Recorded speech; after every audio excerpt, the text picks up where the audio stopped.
Thanks for checking in with us at noon. I'm Sharon Yu. An emotional school board meeting happened in St. Paul last night as the district looks for answers after several violent incidents in school. The most recent, a 15-year-old was stabbed and killed at Harding High School. Dozens of parents, teachers, and students gathered for the special meeting at Washington Tech Magnet School. Teachers talked about safety inside the schools, behavioral issues with students, and the support they need to make schools a safe place for everyone. District leaders say the information gathered from last night's meeting will be used to help provide potential solutions to improve school safety. This morning, we're also hearing from a former Harding teacher who says he feels the school did not handle 3 separate gun incidents on campus seriously enough. That includes a student being held at gunpoint. It was like of one student holding another student at gunpoint with the gun to his head for a long time. Our protocols didn't prevent this kid from being held at gunpoint for a long time.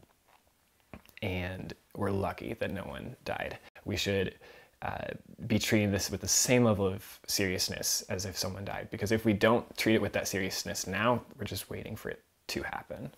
St. Paul Public Schools says they have training in place for staff to respond to incidents like this, and they're accelerating some of the conversations surrounding safety to add support in schools for both teachers and students.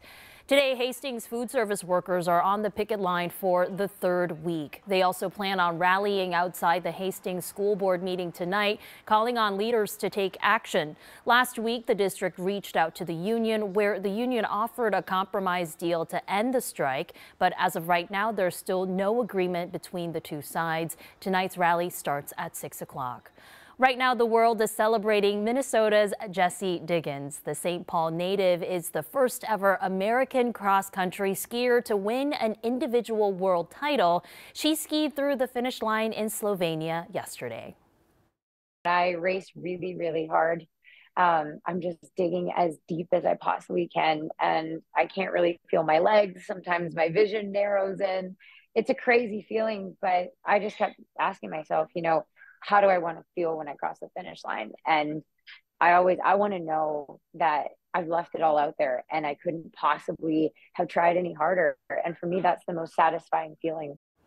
Diggins is looking to make more history this week. She'll try to help the U.S. win its first medal in relay tomorrow. Speaking of skiing, not great skiing snow this morning, but great snowball snow. Yeah, snowballs, making snowmen, all kinds of creations you could do out of this kind of snow. It's that really kind of wet, packy stuff that's not super light and fluffy, so we don't have to worry about anything blowing and drifting around. And we didn't end up picking up a lot around the Twin Cities. As expected, the heaviest snow stayed in central and northern Minnesota, where it still is coming down pretty good. Right now in the metro, we're seeing the wraparound moisture, so you might notice some rain and snow showers over the next couple of hours, but the accumulation is pretty much done.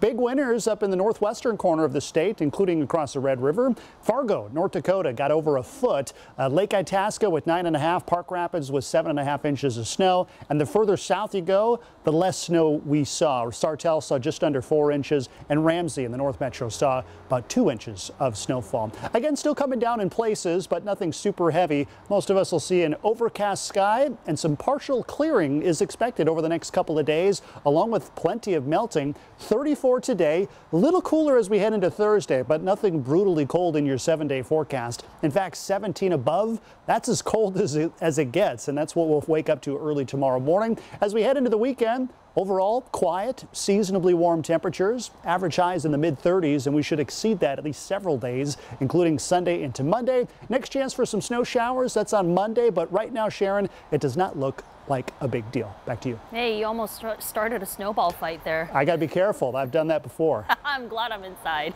Thank you, Ben. A language in danger of extinction is being kept alive at St. Paul Public High Schools. The ethnic group Karen called Myanmar home, but has all but been eradicated by the regime in charge of the country since World War II. The language is banned in all schools there. Now the children of Karen immigrants are learning the language and hoping to connect with their roots. That's stories tonight at 5. We'll be back in 30.